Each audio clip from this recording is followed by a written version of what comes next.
Hey, and welcome to another episode of the Who Dat Jedi podcast. This is episode 139, and I am Aaron, and with me, as always, are the other members of the Who Dat Jedi Council, Dave and Fredo. How we doing, guys? Doing all right. Yeah, doing well for take 4. Yeah, right. Last week we had audio problems, and right before we got on today, I was like, well, not having any audio problems. Then guess what?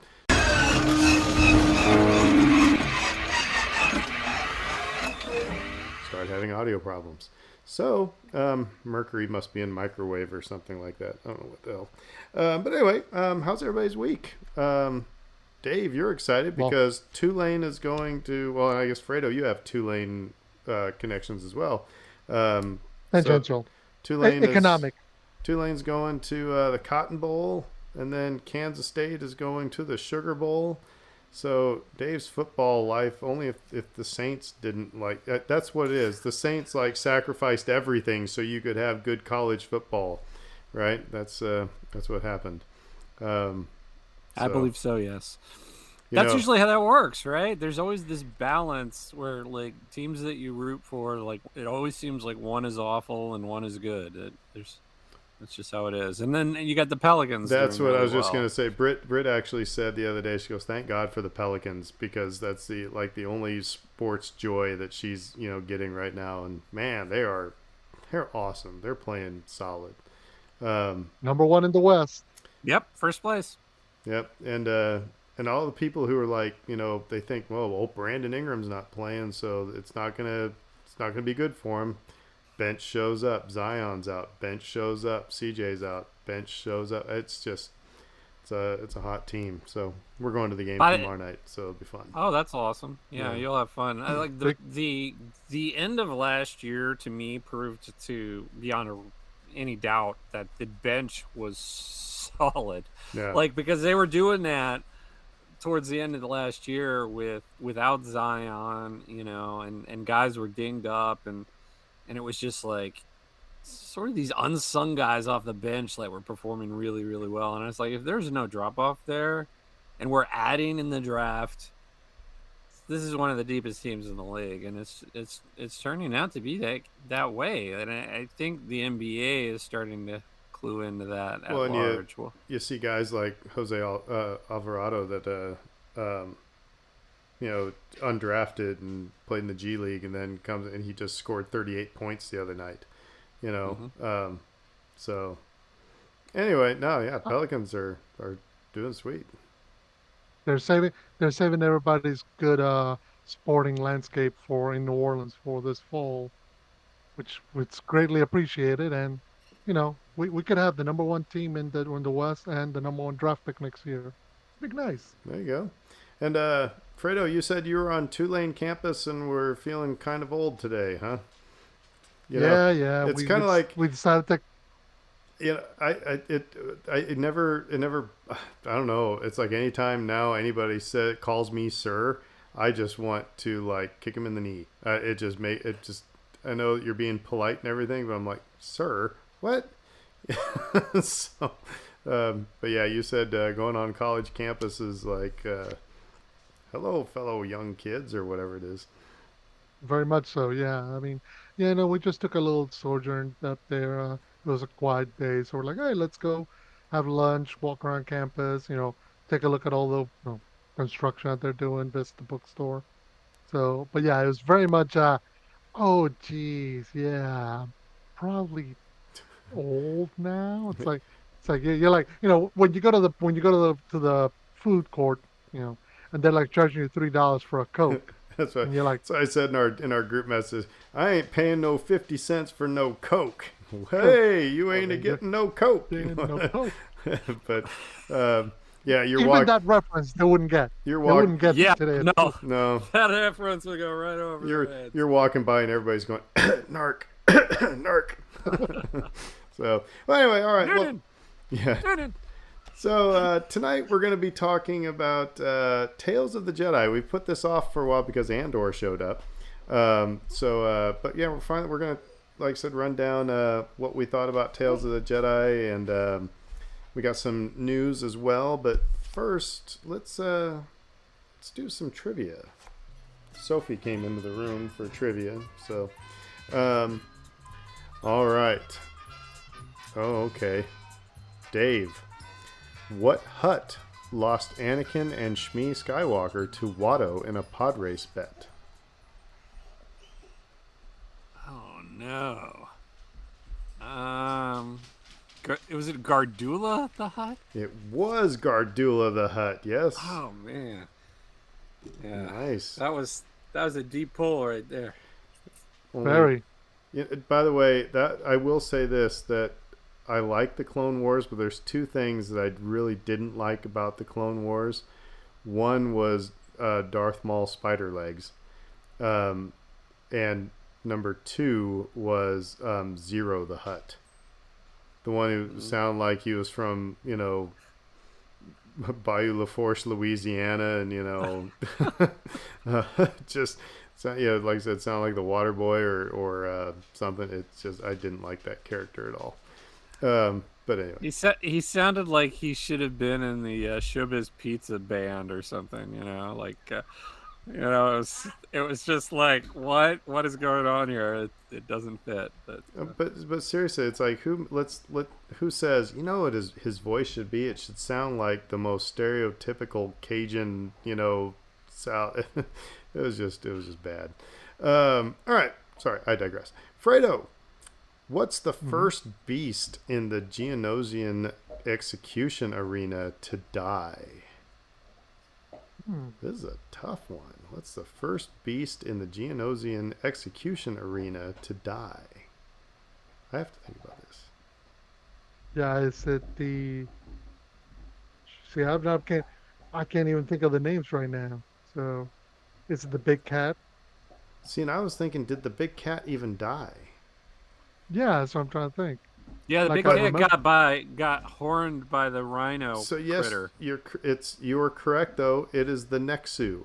That is the big cat because the Reek is the one that was shot by Padme, and then Obi-Wan stabbed the Acklay in the head. How nerdy am I that I know all these names? But anyway, Nerdier than me. You have a nerd at me. I will accept the big cat because that's what it looked like. Looked like It Fred was the Flintstone's Django Sabretooth that cat. took down the rhino critter. That was the Reek. Yeah, Django took it down Yeah. to Reek. It That's wasn't right. Padme. That's right. All right. To me, what structure do Ewok scouts show the rebels the quickest route to? Well, the shield generator. It's the back door for the shield generator. Yeah, shield generator. Da-da-da. All right. Whew. So, let's do some news. Fredo, what's new in Star Wars land? So let's go right quick past that easy question to, okay, from last week actually, we got official confirmation that The Mandalorian season 3 will officially debut on Disney Plus on March 1st. So Wednesday, March 1st, you'll get your return of Din and Grogu. Good. So they're waiting until Uh, after Mardi Gras. Okay. Good. which is probably to the good, You don't have to take Ash Wednesday off, even though I do take Ash Wednesday off, as you should. But yeah, that John Favreau's teasing that it's going to be bigger in scope, more space battles, more Mandalorians, surprises. So it'll be interesting to see, of course. At this point, I think we kind of know what to expect from Mandalorian, but it's interesting that, and they kind of said late February, now it's confirmed. At the same time, I think this week, they announced officially that when they dropped the season 2 trailer for Bad Batch, that there's going to be a month where both of those shows are going to be coming out. Because Bad Batch will start Wednesday, January 4th, and they'll run through the end of March, March 29th. So it's going to be like 4 Wednesdays where you're going to have Mandalorian and Bad Batch back to back. Bad Batch is gonna have a long run, Hmm. pretty good run. Three straight months. Yeah, So it's like, and I think in some ways because it's established, and it's interesting because we've seen this tactic or this uh, idea within Lucasfilm at Disney to put a couple of episodes first, like they put the first uh, 3 episodes of Andor at the same day when they premiered. They put the first couple of episodes of Bad Batch when it premiered. So I think they did the same thing. The first 2 episodes of Book of Boba Fett when it premiered. But now that it's established, they're like, we know what it is, so we're more comfortable stretching it out so that if you're a fan, you'll have more to come back to on a weekly basis. So sorry, I had to go kick my dog out of the room because she picked the noisiest toy to chew on. But are you guys talking? Have we talked about the trailer of Bad Batch? Have you, or is that the No, no, segue? no. Yeah, Because yeah. This is the segue. yeah, that trailer came out just a couple days ago, right? Yep. Yeah, yesterday or the day before. Yesterday. Yeah. Um, what'd you guys think? I mean, the thing that struck me is wow was you got Commander Cody on the side of Crosshair. Commander Cody is, Hmm.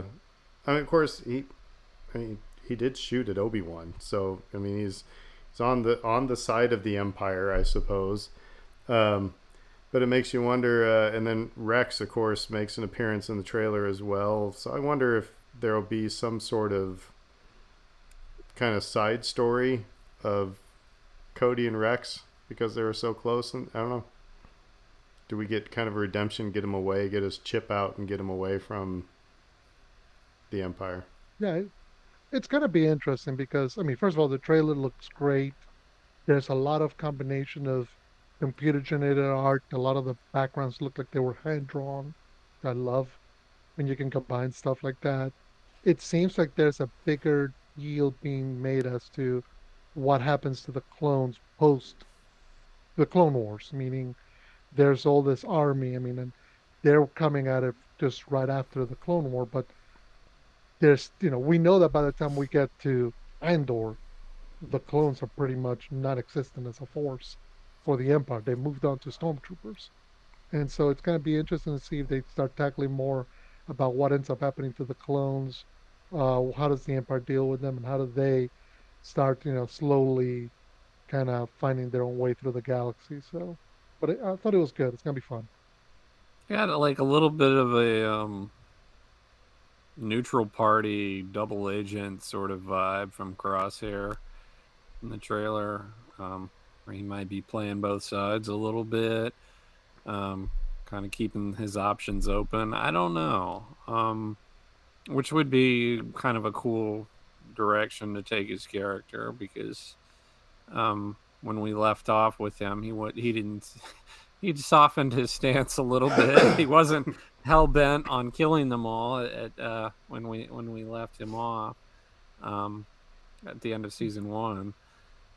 Did that trailer give you the sense that the Empire's still very much on the hunt for Clone Force 99 though? Like that, like I got a sense that they're still after them. And of course, I love any kind of mention of this is the one job that'll get you out, Yeah. because we know from movie history that that never works out that way. Yeah, it never does. Never does. And that's a little bit of a cliche. Like, are they Mm. dumb? Do they? I know they feel trapped. But are they dumb because like she keeps saying this to them and it doesn't look like it's ever going to pay off for them? I guess I don't know. I'd like to have a little more development for Omega, and they really didn't touch on that really at all. And not only development, but also understanding of where she comes from and unwrapping that riddle. Well, then you also Um, have the whole cloner thing, tag at the end of the last episode. They didn't really Mhm. talk about that much. They didn't talk about that at all in the trailer. I mean, so that's obviously going to be, you know, a big part of the story. It should be anyway. You can't tease that and then walk away. Um, so right. And Yeah, we got Mando going straight into Bad Batch, and then what's next after that? Is it Ahsoka in the fall? I believe that maybe the late summer, Mm-hmm. because they're filming right now. So I I would will say the imagine. thing that worries me is people are speculating that Bob Iger is going to pump the brakes on Disney Plus programming, and will some of these things that I suppose if anything is started, if it's already in production, it'd be a waste of money to just pull that now. But I wonder if you know, let's see, It how. didn't stop Well, HBO. I mean, I don't know. So they, Yep. they killed everything. If Andor's numbers weren't as high as they like, are they going to spend all the money on a season 2? I know it's supposedly started, but they haven't gotten too far, so I don't know. That's my fear. There's no fact behind it. It's just my irrational fear.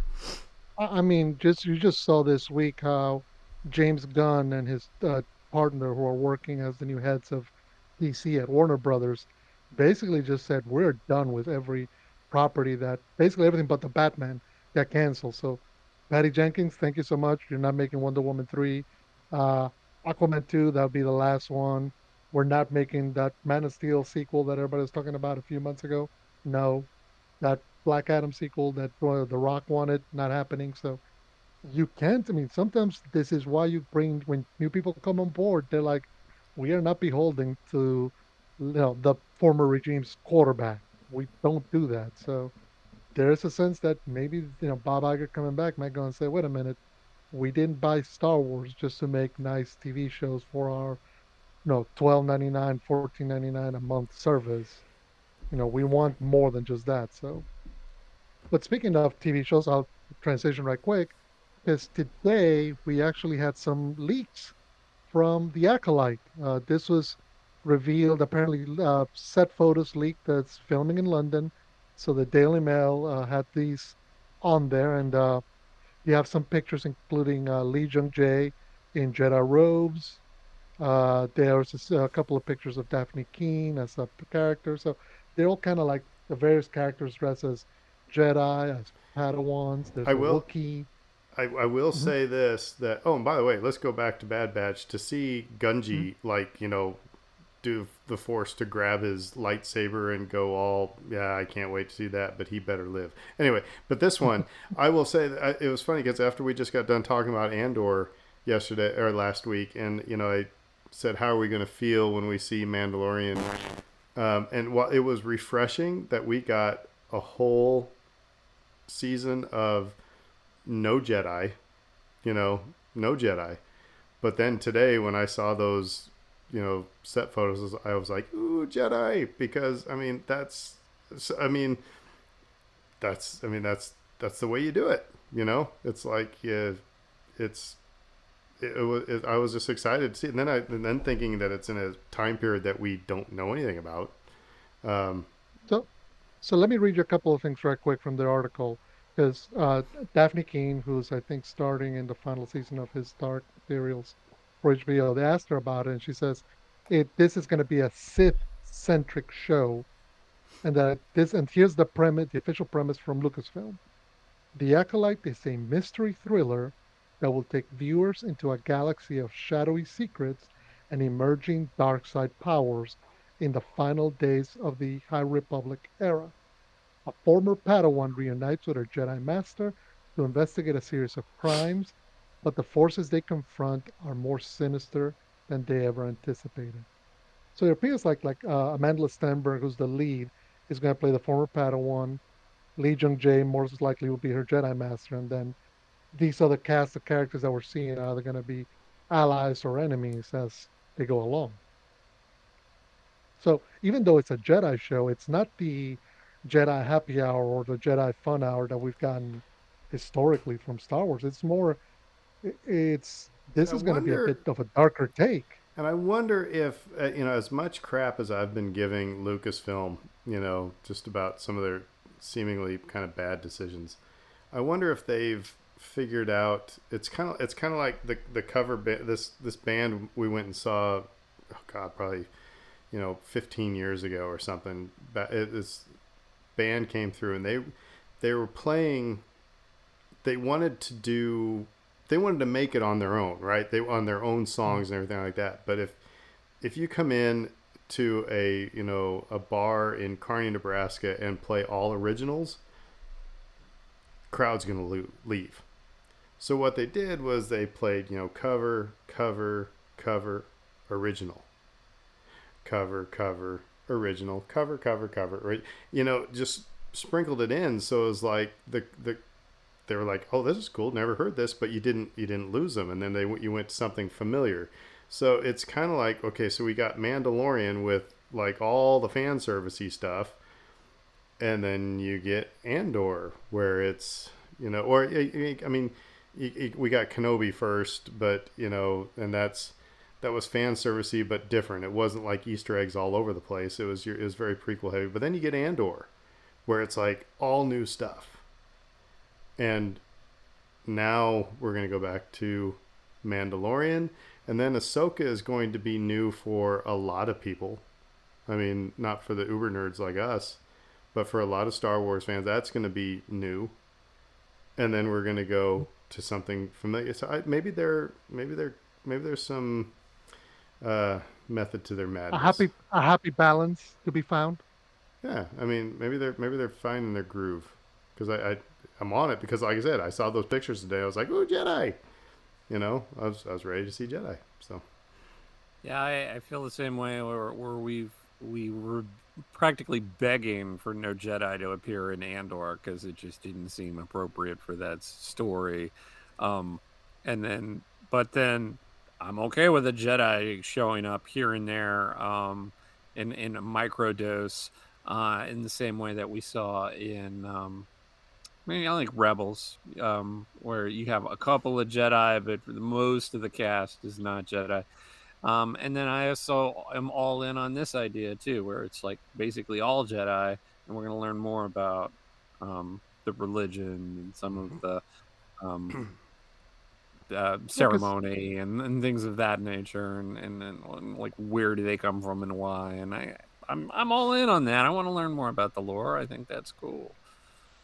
and I think that's something that we haven't really gotten. It's interesting because whether it's the original trilogy, even the prequels. I mean, but we got the prequels. Like, oh, you're gonna see Jedi as they were. But the fact of the matter is, this was the very tail end of the Jedi Order as it used to be. This is the Jedi not at the height of their powers. That's what the High Republic is showing us. But this is different. This is a different mindset, a different experience of this thing we know. Because so far, it's kind of Lucas used to say, you've only seen old men, half robots, and half trained kids wielding a lightsaber. So when the Phantom Menace came, it's like, no, I'm going to show you what a real lightsaber battle's supposed to look like between people who know what they're doing. And I always think getting some of this lore, getting some of this, but getting to actually see it is so important. I think it's why stuff like Star Wars Visions and the High Republic are connecting with fans because they go, this is not as something we've heard of it, but it's one thing to hear for 1,000 generations, the Jedi Knights, blah blah blah. It's another thing to see it actually because it goes, oh wow, this is so cool. It's like what was lost when the Empire won. and Dave, to your point, I want you to put a pin in that because we're going to come back to it when we start talking about Tales of the Jedi, Mm-hmm. about knowing more about the history and the lore and everything. So, um, but Well, if there's a So mystery in the acolyte, Sifo Dyas has to be involved. That's my take. That's my prediction. I think thousand this year is. old Master Yeah, I Sifo-Dyas. was going to say. I think this is a little bit before his time. Uh, Oh, last bit of news, right quick. And actually, talking, I just shared a link because right now the Game Awards are going on, and they dropped the official trailer for Star Wars Jedi Survivor, which is the I'm a sequel to survivor. Star Keep Wars. my mommy. Sorry. Yeah, I thought you were going to sing Eye of the Tiger. This is the sequel to Star Wars Jedi Fallen Order. So it takes place 5 years after that game. So it's supposed to be right around the same time as the start of Rebels, right around the same time as uh, the start of Andor. So that period, 5 years or so, BBY. It's officially confirmed as that it's coming out on March 17th on all the major video game consoles. If you can get a PlayStation 5, congratulations. Uh, and then they're also going to release a accompanying novel called Star Wars Jedi Battle Scars, which is supposed to take place, kind of bridge the two games, kind of show you the story of what happened to Cal Kestis and everything that kind of went on. So it's interesting. I mean, of course, you can pre-purchase now and spend all your money and get even more extras. But it'll be interesting to see because I think it's interesting that Lucasfilm is working hand in hand to make sure that this connects to this connects. They're not necessarily directly connected because so far we've not heard mention of Cal Kestis and any other Disney Plus stuff. but it's happening in the background in similar nature, and they're connected by the likes of Saul Guerrero and the fifth brother, who's supposed to be a big uh, character in this, in both the book and I think the sequel. Was the fifth brother? Is he the one that was in Kenobi? In Kenobi, Okay. yes, the Sun Kang played him. Yeah. Yeah, gotcha. Cool. Right on. Tales of the Jedi. It's time to talk about this. So real quick, I just want to do a rundown of. We did a couple episodes ago, but we'll just run down again real quick. It was 6 episodes, and these were the episodes. This is on Disney Plus. The title and the synopsis. So the first one is called Life and Death, and it is we see the birth of Ahsoka. It says a child goes through a rite of passage with unexpected results. Number 2 is Justice, and that is the first of the Dooku arc. It's 2 Jedi are dispatched to resolve a hostage situation on a distant planet. And we get to see young Qui-Gon Jinn and his master, Count Dooku. And then we have episode 3 is Choices, and that is Jedi Knights investigate the mysterious death of one of their own, and that was Mace Windu and Count Dooku go on like an episode of Cops or something. But 4 was the Sith Lord, and it's a Jedi Master makes a troubling discovery, and this is when we get Yaddle and Count Dooku in a epic battle. 5 is Practice Makes Perfect, and this is the second of the Ahsoka episodes. It says a Jedi Padawan is given a seemingly impossible exercise, and it's really interesting because it seems like Anakin was preparing her for Order 66. We can talk about those later. But then number 6 is Resolve. It says a former Jedi is faced with the truth that they cannot be something they are not. This was the last of the Ahsoka episodes, and I have some stuff to say about that one because I watched this episode actually a couple hours before we recorded this tonight. So the first question we have on the docket is just in general, what did you think about the format? And I'm going to start because I told Dave to put a pin in it. He wants to know about lore and stuff like this, and this is what I was thinking about today. I was like, this is what I dig, and this is what I think they need to keep utilizing this. You get these short little vignettes that could talk about just important character moments, or if you ever wondered, gee, I wonder what happened, that made Obi-Wan say, Master Qui-Gon, don't defy the council again. You can have a little 18-minute episode that discusses that. There's all these little things. So you don't have to give a whole trilogy. It's like you can just you can show the important moments in a very meaningful way. I dug this format. I think it's going to be a great way, and it doesn't have to be in the original trilogy. They could do some High Republic stuff. Maybe, they could do, or just go wherever they want. Let's just tell a brand new Jedi story. But for right now, I dug the format, and like I said, I think it has the possibility to cover a lot of Star Wars ground. Yeah. Good night, everybody. All right, we'll say who dat. All right. Robert. It's there's nothing wrong with the format. I agree with what you're saying in that I like having the smaller bite-sized vignettes available to us to sort of fill in some of the blanks. I think one of the things that Star Wars has always done is create these sorts of questions in our mind. What's this character all about? Why did this thing happen? What's this new place they've been talking about? And sometimes we get a frustratingly little amount of information to answer those questions that we're left with. And so on that basis alone, I think this is a really good format to do just that, address those sorts of smaller character questions and story questions that arise for folks over time. And it doesn't even have to be limited to that. It could just be, here's a fun idea I had for a random character in a random corner of the galaxy, and let's just talk. Let's just see what happens with this. I'd be cool with that too. But I think it fills a need in that not every story needs to be 2 hours long or have an entire series dedicated to Right, it. nor connected to the Yeah. one that happened before it. You know what I mean? Right. It doesn't have to be like, the Clone Wars where it was, you always had an arc or anything like that. It's just here's our weekly Star Wars story. Yeah, last week we were talking about something that happened in the sequel trilogy. Now today we're talking about stuff happened in the High Republic. I mean, this type of format would allow for that. Because you've got the umbrella of this world. We're talking about Jedi.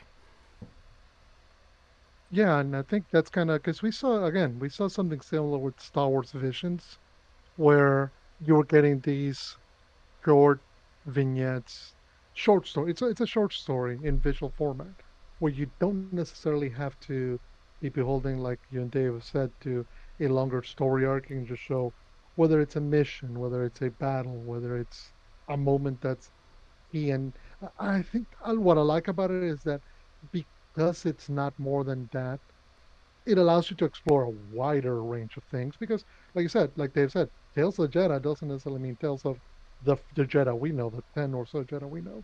It could be Tales of Jedi in the ancient past and the far future, or, concurrent to the stories that we know. So I love that idea, and I hope that number one, I hope that it goes forward, but I hope that they don't feel like, oh, we have to give you, like we gave you Ahsoka and Dooku this time, so now we got to give you Anakin and Obi-Wan. Like, take the opportunity that this format gives you and kind of go off into it and see what else you can make with it. Because yeah, it's great as a storytelling format for coloring in into all these little spots that have no color, and you can fill whatever you want. And the good thing is, if it doesn't work, well, guess what? It was just one episode, 15 minutes, done. And that's what I think would be awesome too. Is that, I mean, they could really take the from a certain point of view books. Mm-hmm. That Also be that could be awesome. that could be an entire season where it's just like all those, and those sideline stories that align with A New Hope. You know, like you may see Luke's speeder go off, and then all of a sudden you're talking about these people, who were in the cantina when Obi-Wan went. Yeah, I don't know. You could do that. It would be really cool. Um, so I will say, I was not a fan of all the episodes. Um, there. I mean, I did like. First of all, we have bullet points here, about the Dooku arc and the Ahsoka arc. Um, and I really liked the Count Dooku arc because I think I said in a previous episode, all we ever really got of Count Dooku was when he was, totally evil, and he was full up villain, and we actually saw him as a legit Jedi and his conflict, and he became a much more, I don't know, how to say it. Nuanced. Yeah, I was going to say you had a little bit more empathy for him Mm-hmm. because you saw his struggle with, you know, things he believed in and, people he believed in. And, it was just, I don't know. But I think he becomes a much more interesting character than just, Snidely Whiplash, working behind the scenes of the Clone Wars. But I dug his arcs. I agree. I didn't have a lot to complain about there. It was interesting watching it with my kids because they're watching the Yaddle episode in particular, Bryce and Dallas Howard as Yaddle. she did a good job. Yeah. I bought that voice and that character completely. I thought it fit really well. Um, and it reaffirms that Yoda is a complete weirdo because he's the only one that talks in riddles and rhymes. So, um, but it was good. It was funny watching it with my kids though because they were so concerned about how that was going to unfold. And they're like, "Well, we know Dooku's going to survive." I'm like, "Well, yeah, you do know that, but you Mhm. don't know about Yaddle." Yeah. Yeah. And There's three people in the room, and two of them we know make it out of there. Yeah. So yeah, that was the thing, is you knew Yaddle wasn't making it out. So, um, yeah, but they still made it so it was like, yeah, it was like, oh man, she dead. Then she came back, and it was like, oh wow. I mean, so they still had all of the, ups and downs, and it was a fun battle. But I was gonna say they find a way to make it hurt, even though you knew what had to you happen. mean like Tom Because Brady's having to win the game twice? Yeah. yes, yes, very much so. That's actually a very similar feeling. Very much so, Aaron. And thank you for pointing out that horrible memory. Yeah, you're welcome. While I'm at it, would you like yeah, while I'm at it, would you like to pour some lemon juice and a paper cut? So yeah, no, it's uh yeah, it was in terms of the two arcs, I found that Dooku's was actually an arc. Like I actually thought the three episodes flowed well into one another because they're showing you Dooku, the Jedi, who's kind of a rebel, and how that's going to influence Qui-Gon. But he's still very much in his mind, he's a Jedi. And then the second episode is him with Mace Windu, and he is much more against the Jedi Council, and you see why he's not on the Jedi Council and why he's having such much conflict. And by the time you get to the third one, and I don't know about you guys, what did you guys think about them tying his eventual fall, or I guess by that point he had fallen, but his eventual decision to leave the Jedi altogether, fallen with the Sith, have it be Qui-Gon's death? Well, Because yeah, I mean, you're right. He was they disillusioned. tie those two things. I mean, he was disillusioned, after, Mace moves up the promotion, ladder real quick. And you could see he was like, this was a fix. You were Mhm. already in. But then what I liked about that third episode, though, is when it showed him, first of all, deleting, Camino. But they started with the look.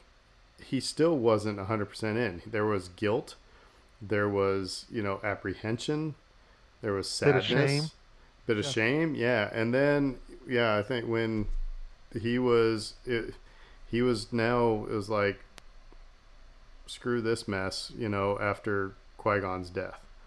um It's he almost like was that's the one thing linking him to the Jedi that was still kind of alive and good. And when Qui-Gon dies, which, you don't think about it, but how impactful is that in the life of but what's interesting is Dooku, that of Obi-Wan, of Anakin? he was ticked off also at Sidious. Hmm. It's like, Yeah. you didn't have to. But so I guess to argue with your premise a little bit is that, like I said, is that he was, but he was like, also he was in the mob already, and he knew he wasn't getting Hmm. out. So he wasn't going to be able to leave Sidious without dying. Um, but what I would like to see are, well, anyway, I agree with you. And now I will say the Ahsoka, I'll give the Ahsoka arc a little bit of a pass on not being an arc, because we've gotten Hmm. so much Ahsoka. I mean, it's so much, Yep. So these being little glimpses of, like I said, I will say I can take that first episode or leave it. It's actually, I would just prefer to leave it. It I don't know what it told me that I didn't already know about Ahsoka. You already knew they, that she valued, and I, that she had a reverence for, for life. That she was, and I will say this: that last episode, when I just watched it, like I said, a couple hours ago, I will say I think that they've made Ahsoka the greatest of the Jedi. And I hope that the Ahsoka series sees her take on that Jedi mantle again. I've said it before on this show. I hope it's, because last week when she fought Vader said, "I'm no Jedi." I hope she takes up that mantle once again and sees it come full circle, because she is the greatest of the Jedi, at least in the stories we've seen. So that's my controversial take on that one. That's probably a discussion, right? We have who's the most Jedi of the Jedi. We could do an episode on that. I may write that one down so we remember to do it. But the thing about her arc is that this is covered ground. We know a lot of this already. The third episode featuring her, the second episode tied directly back into the Clone Wars episode, and I thought I did that effectively. But again, this is something that we already knew, that she was very capable. She's a very capable warrior. Third episode is stuff that was covered in the Ahsoka novel, which may or may not be canon at this point. I guess it's not technically, but it sort of is. But I thought about that. I knew you were going to say something about that, because I read the Ahsoka novel as well. You and I both did. But I'm gonna wager a bet that there wasn't a lot of people out there that read the Ahsoka novel that know that story. So I think that was a worthwhile story to tell, to grab a wider audience. And I think for me personally, it's covered ground, but like you said, for a wider audience, it's probably not.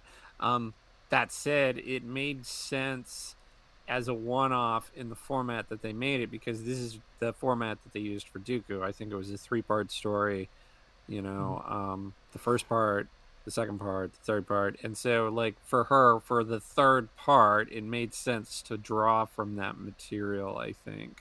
But not show everything. That's a whole story that they're alluding to within the context of that one short, 15-minute episode or whatever. So if you liked it, there is more for you to consume that may or may not be canon, but I think it is, but maybe not. I don't know. The story is quite good. And I also stumped for Master and Apprentice here. Another really good story. We didn't get a lot of Anakin, or we didn't get a lot of Obi-Wan Qui-Gon.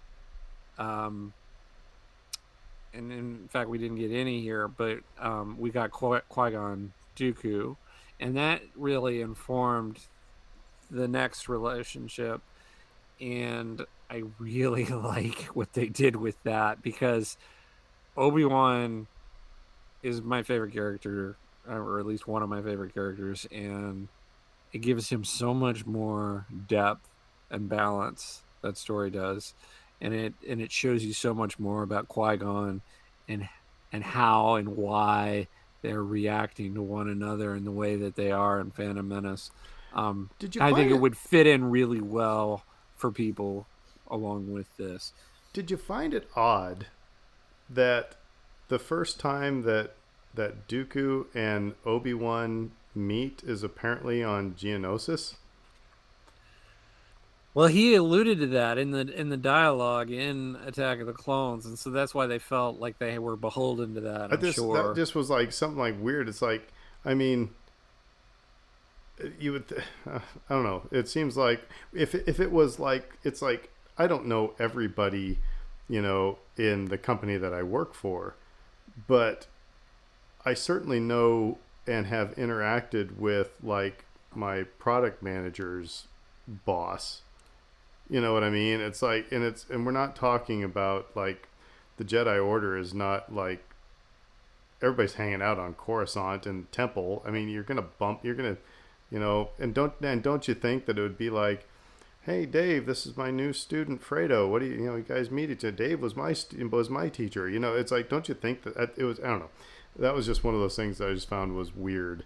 But it's neither here nor there. But thousands of employees, basically, the Yeah. Jedi, right? There's so many of them, and they're all like running all over the galaxy. So, didn't really bother me, but it is kind of it's an obvious nod if you remember or recall the dialogue from Attack of the Clones, which is like I regret our paths never having crossed before, and so yeah, we're gonna acknowledge that that's still canon.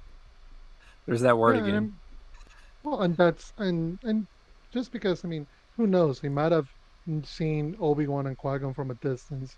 He might have talked to Qui-Gon while Obi-Wan was doing something. So that doesn't necessarily mean that that's the last time that Dooku and Qui-Gon didn't have interactions after Qui-Gon became Obi-Wan's apprentice. So, because that'd be weird. But I mean, in terms of what you said, and I know Dave, I'm sorry, I would love the idea of having like a series of Tales of the Jedi where it's Qui-Gon and Obi-Wan on a mission, and juxtapose that with Obi-Wan and Anakin on a mission, just to kind of show those dynamics and how different they are as masters and apprentices. So, uh, but in terms of the overall kind of Ahsoka arc, to get back to that, yeah, I'm with you, Aaron. I like the first episode. I just didn't seem like it really had much storytelling meat to it. Like, I will even okay, say, you said you liked it. I will say it bored the crap out of me.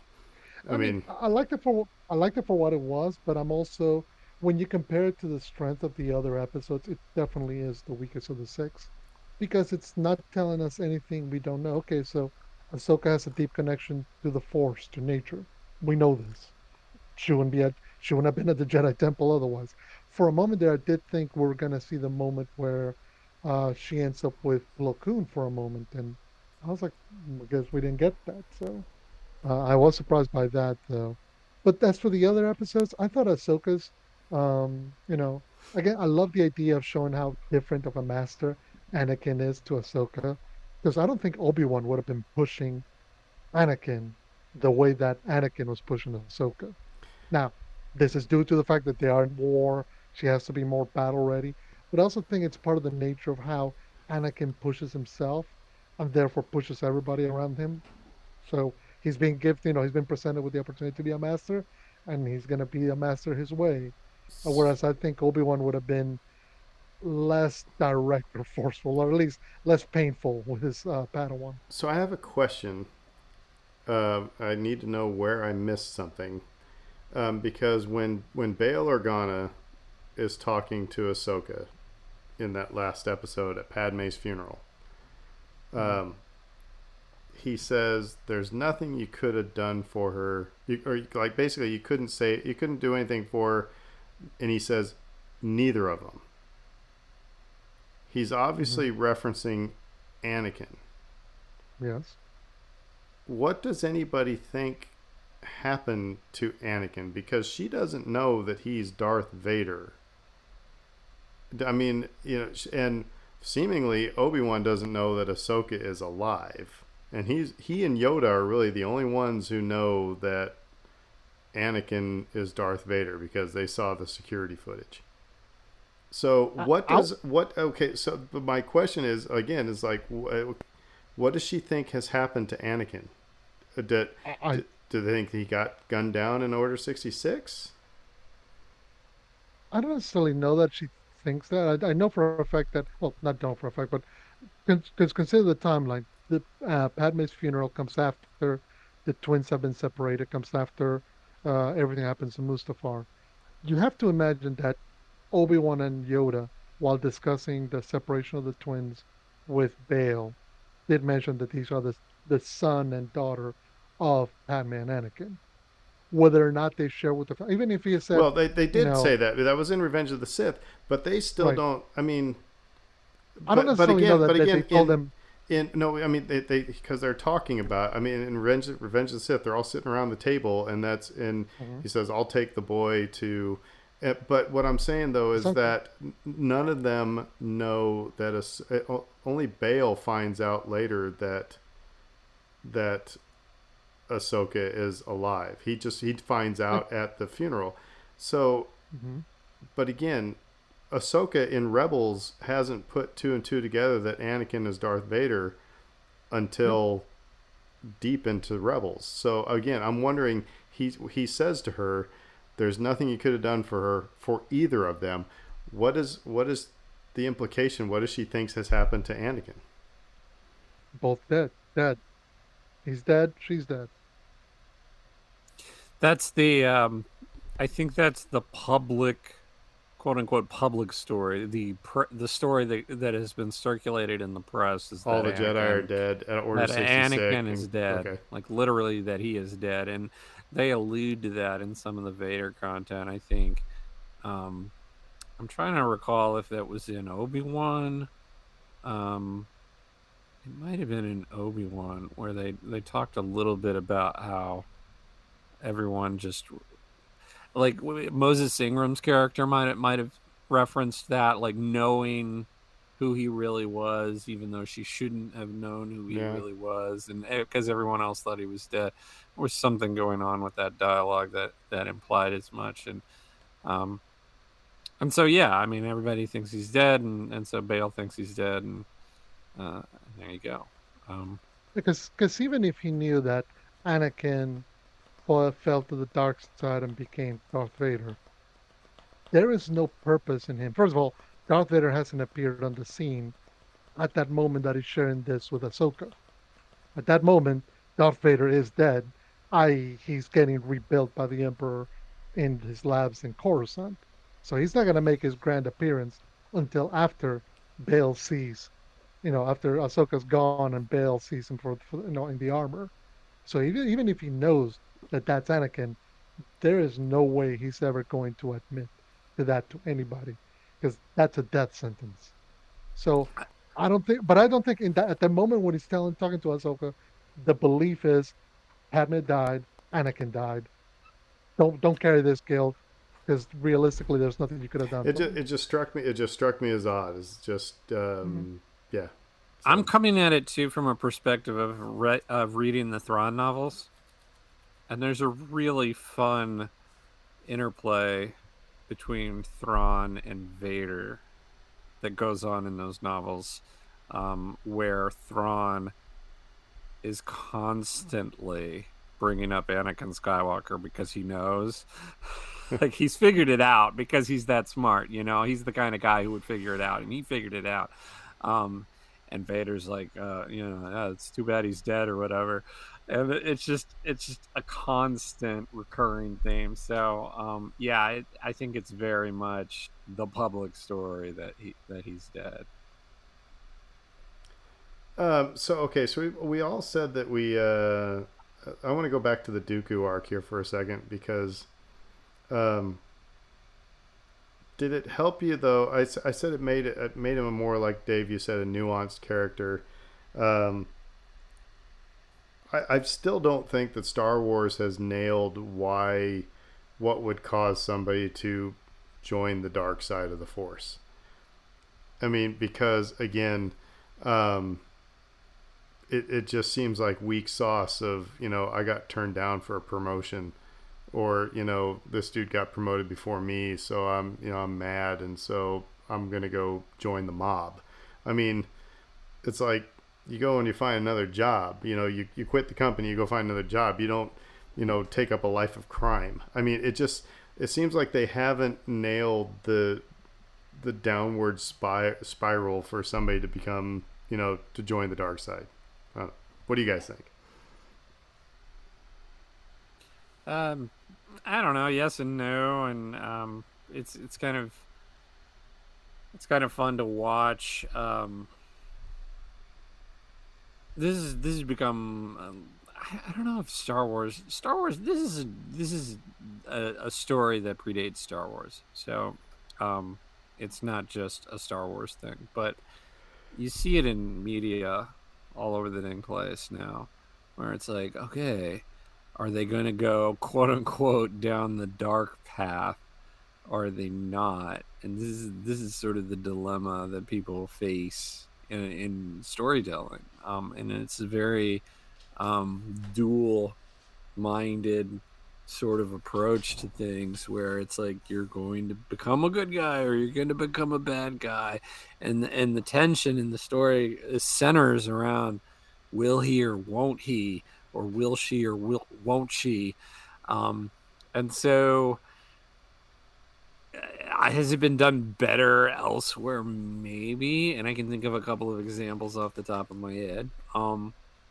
But I also feel like, is it a limited storytelling methodology in the And first place? I guess the Clone Wars did. I've said it before that they actually helped me believe more that Anakin became Darth Vader. You know, that you saw this constant frustration and everything, and quick to be angry and quick to force choke somebody to get get info out of them. So, but it was just seemed like the Dooku thing. I wish it would have been a little bit more clear as to why, beyond just it seemed like I got passed over for a promotion.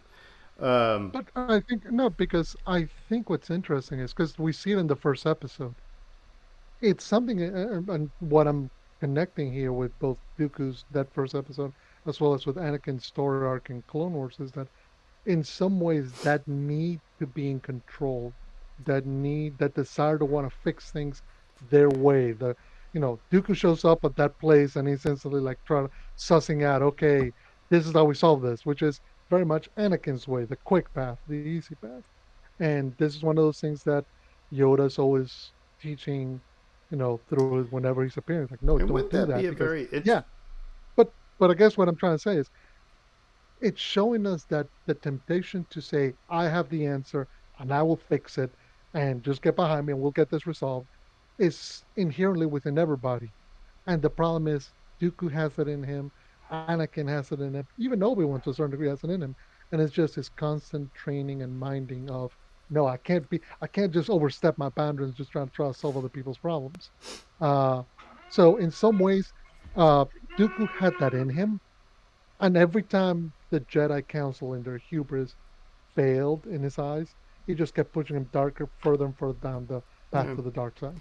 And wouldn't that have been interesting? I was just going to say this is that the dark side isn't inherently evil. It's like all the people we've seen have Palpatine's the most evil person in the world. But if you're just talking about that, like you said, like the person who just steps in and says, "I'm the group leader, and we're going to do things the way I'm," they're not being evil.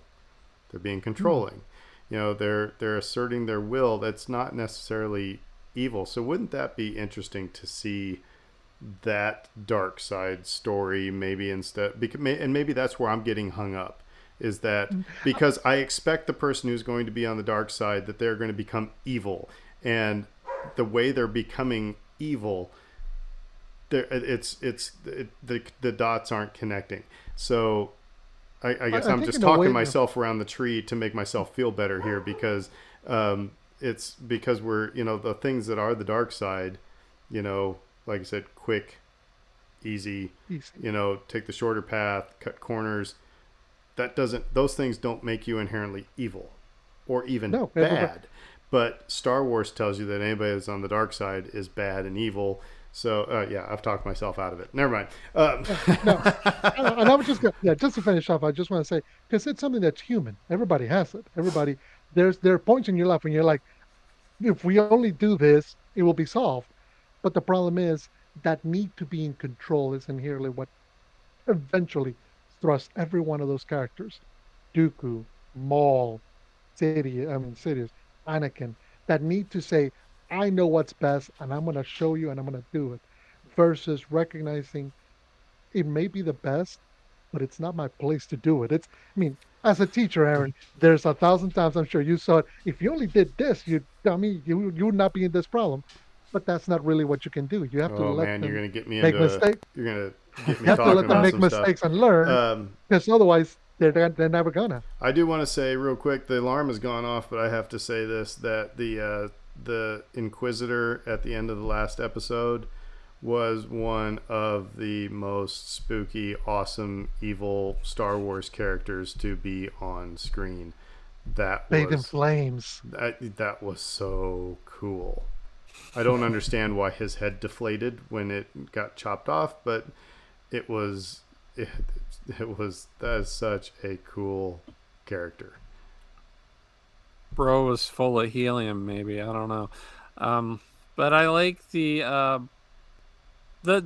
evil thing and the dark side thing. Just very briefly to speak on that, I if I had a critique of the Dooku content, it was that sequence with Sidious played out so similarly to Anakin's from Revenge of the Sith, where it was like, you got a Jedi on one side, you got Sidious on the other, and they're both trying to get you to join your side, and ultimately evil wins.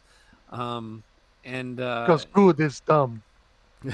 And so, like, is that always how that goes down? Like, now I'm like, no, it shouldn't always go down like that. Like, it didn't go down that way with Maul, we don't think. So like, this feels like a case where Filoni or whomever came up with that concept was probably trying to do the mirroring and the echoing and the rhyming that we see in Star Wars so often, and it maybe feeling a little forced. At least it did for me. And what if Dooku? What if they would have taken? And this could bring us down a whole rabbit hole.